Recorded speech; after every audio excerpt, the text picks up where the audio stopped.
Sa tuwing sumasapit ang Ramadan, may mga nagtatanong, bakit kailangang mag-ayuno? Hindi ba ito paghihirap lamang sa katawan? Ngunit bago tayo humusga, hindi ba't mas makatwiran munang alamin kung ano talaga ang pinagmulan ng pag-aayuno? Ano ba ang layunin nito ayon sa mga unang propeta, at bakit ito naging bahagi ng mga pangunahing tradisyon ng pananampalataya? Kung titingnan natin ng mas maingat, mapapansin na ang Ramadan ay hindi simpleng pagsasara ng bibig sa pagkain, kundi isang malalim na paglalakbay ng espiritu, disiplina, at pag-unawa sa sarili. Kapag bumalik tayo sa orihinal na turo ni Jesus, malinaw ang kanyang pahayag. Sa Mateo Kapitulo 6 versikulo 16, sinabi niya, kapag kayo'y nag-aayuno, isang pananalitang nagpapakita na ang pag-aayuno ay inaasahang bahagi ng buhay panrelihiyon, hindi lamang opsyonal na ritual. Itinuro niyang ang tunay na pag-aayuno ay hindi para ipakita sa tao kundi upang linisin ang sariling puso sa harap ng Diyos. Sa kasaysayan ng Israel, si Moises ay nag-ayuno rin ng 40 araw bago tanggapin ang kapahayagan, Exodo Kapitulo 34 versikulo 28. Sa madaling sabi, ang pag-aayuno ay hindi tungkol sa pagpapahirap, kundi paghahanda ng puso at isipan para sa mas mataas na layunin.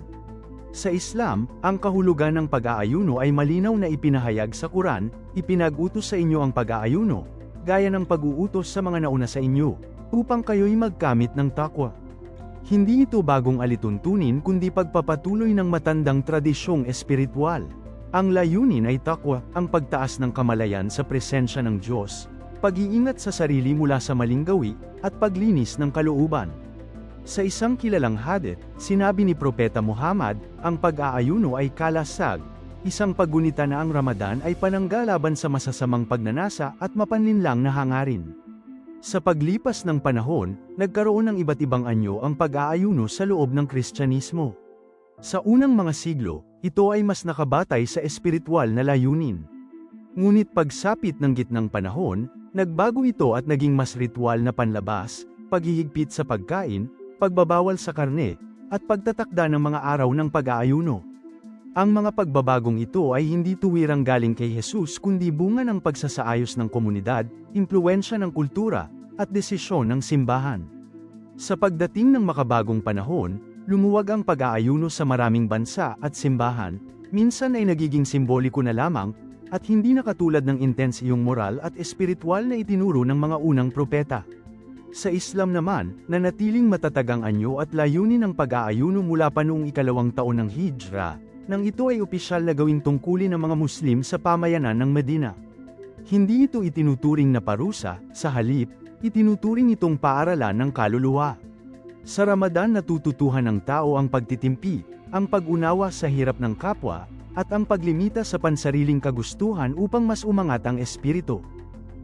Kaya ang Ramadan ay hindi pagdurusa kundi disiplina, hindi paghihirap, kundi paghubog. Kung titingnan ng ibang pananampalataya, makikita na ang pag-aayuno ay hindi lamang pag-aari ng Islam. Sa Hudaismo, ang Yom Kippur ay araw ng pag-aayuno at pagsisisi. Sa Kristyanismo, ang Lent ay panahon ng pag-iwas at pagninilay. Sa Budismo at Hinduismo, ginagamit ang pag-aayuno upang linisin ang isipan at itutok ang sarili sa pagninilay. Iisa ang mensahe, ang pag-aayuno ay isang paraan ng paglilinis, pagdidisiplina, at paglapit sa banal. Ang pagkakaiba lamang ng Ramadan ay ang malinaw nitong istruktura, ang oras, layunin, kapatawaran, pagninilay, at pagbibigay kawanggawa na bahagi ng kabuuan ng buwan.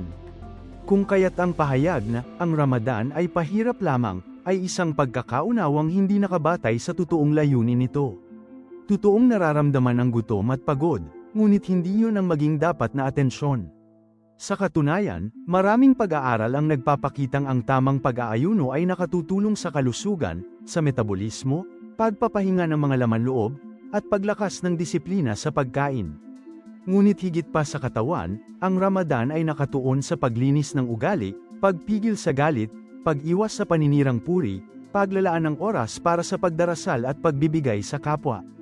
Kung pagsasamahin, ang Ramadan ay isang pag-akyat mula sa pang-araw-araw na pagpigil sa mga ninanais tungo sa mas mataas na layunin. Ito ay pagbangon, hindi pagbagsak. Ito ay pagpipigil para sa sarili, ngunit pagbubukas para sa kapwa. Ito ay pagtahimik ng tiyan, ngunit paggising ng puso. Kaya ngayon, kung ikaw ang tatanungin, anong tingin ninyo dito?